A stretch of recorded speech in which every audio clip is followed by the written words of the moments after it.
وجود مقاومة متواصلة وبإرادة فولاذية حرة من جانب القائد لإفراغ هذه المؤامرة والعمل على إفشالها. لم تأتي هذه المؤامرة من فراغ، فهي جاءت بتخطيط ودراسة بدقة عالية من جانب الدول التي شاركت فيها وعلى أعلى المستويات. في 9 تشرين الأول أكتوبر عام 98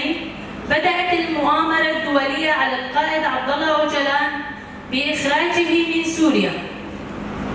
ولم تنتهي باختطافه في 5 شباط عام 1999 من مطار العاصمة الكينية نيروبي، بل إنها ما تزال مستمرة حتى اليوم بأساليب مختلفة، منها العزلة ومنها استهداف الشعوب المؤمنة بفكره. هذه المؤامرة تمت بسبب فكره وفلسفته التي أثرت على جميع العالم. كيف ممكن أنه بدنا نطرح بهالشرق أخوة الشعوب وفكرة الأمة الديمقراطية ما يتعارض مع نهج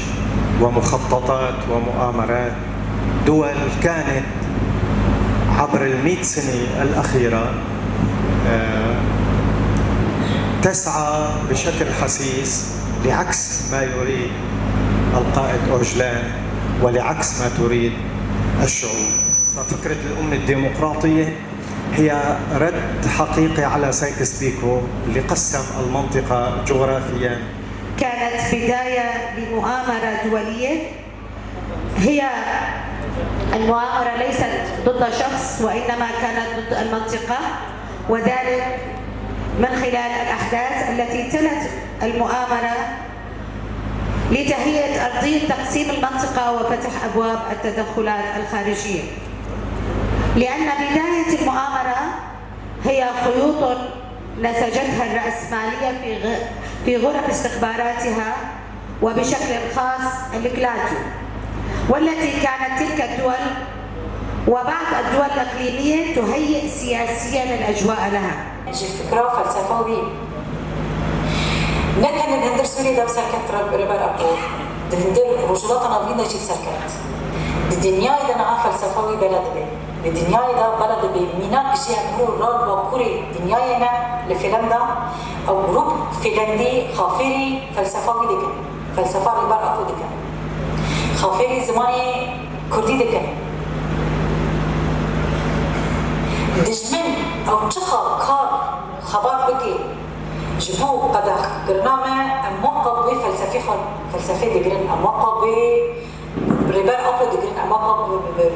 فكر روماني مي دقرن قد تجاري من النبي أم كي قد خابت أم كي تنابن أم تمهنا أم فلسفة تمرادكن أم فكر روماني مي تمرادكن أمي فيري زاروكي خابك زاروكي ما فيري زاروكي خابك. الحرية للقائد عبد الله أوجلان عاشت المرأة حرة تحت شعار المرأة الحياة الحرية،